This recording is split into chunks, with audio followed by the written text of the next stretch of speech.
vous pouvez lui demander de faire un ducking. Pourquoi ducking? Car duck, un canard, Canard. le canard plonge et ressort. Ah, ouais, ouais. Pas vraiment. C'est le cormoran qui fait ça. Ouais. C'est vrai. Donc ils auraient dû appeler ça Un cormorant. le cormoranting. Et ils ont appelé ça le ducking. C'est Une vaste un contresens. Ouais, c'est un contresens malheureux. C'est terrible parce que je vais faire clic droit et il va le faire. Hein. Est-ce qu'il y a Attention. besoin d'effacer les automations précédentes ou pas? Il a fait Oui. une nouvelle. Enfin, t'as fait une. Non, même pas. Non, Même pas. il va tout éclater. Ouais. Donc, Ah oui, d'accord. Ok. il peut. Vous pouvez le laisser comme ça. Il va. Donc, moi, je vais quand même. Je suis un monteur à l'ancienne, donc je vais faire pomme. Je vais faire pomme D. Ouais, moi aussi. Et je vais créer une séquence que je vais appeler montage ducking. Voilà. Donc j'ai ma timeline. Je vais faire ducking. Audio ducking, là c'est là. Au préalable, ouais. Donc ça se passe comme avec l'automation. On lui demande de considérer certaines pistes en dialogue et d'autres en musique. Et d'autres comme des musiques ou des ambiances. Lui, il dit musique. En fait, c'est la même chose que ce qu'on a fait quand on les a groupés. Donc, on considère que tout ce qui est texte, c'est-à-dire pour moi la 1 et la 7, c'est du dialogue. Tout le reste, c'est de la musique.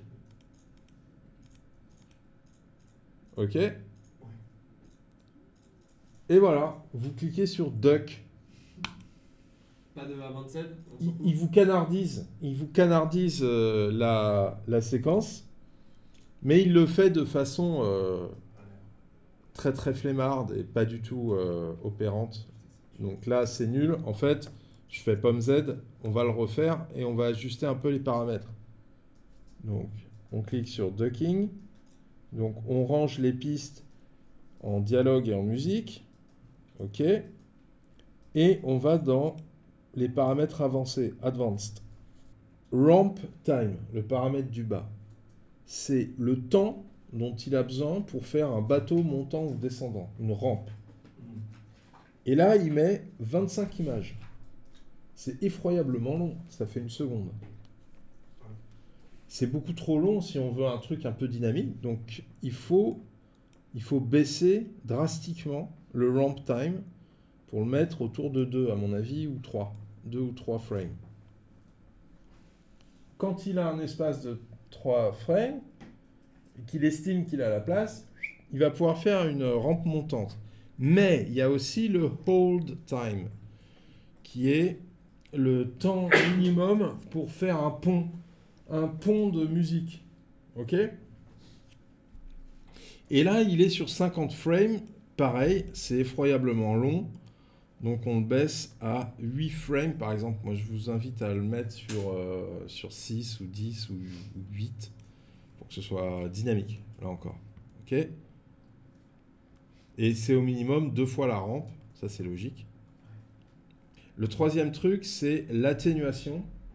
C'est que si on la laisse sur moins 18 dB, il va nous faire une atténuation de cheval. C'est le cas de le dire. Et du coup, on va vraiment entendre que ça pompe. Donc, il faut là, je propose de la limiter à moins 12 dB par exemple. Surtout si vous avez fait un boulot de son au préalable qui est correct. Donc, vous le mettez à moins 12. Ok. Et après, le threshold, c'est le seuil de voix à partir duquel il déclenche le pont descendant. Donc, il dit à partir de moins 25 dB, si dès que ta voix dépasse moins 25 dB, il déclenche une baisse de la musique.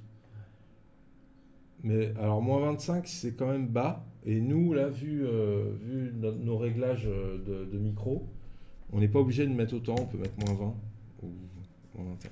Hop. Après, donc, il propose d'enregistrer ce paramètre. Il propose de l'enregistrer pour même pas avoir à refaire ses réglages. Donc c'est vraiment, c'est de la boucherie. Après, vous allez faire les trucs. Vous allez juste cliquer.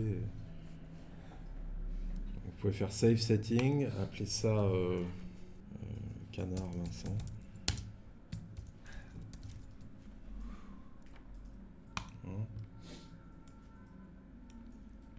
Et vous cliquez sur Canard. Tac. Ah oui, c'est déjà mieux. Et bam. Ah, il a fait une série d'automations énervées quand même. Hein. Un costume noir, un parking sombre. Ce film ressemble à un polar.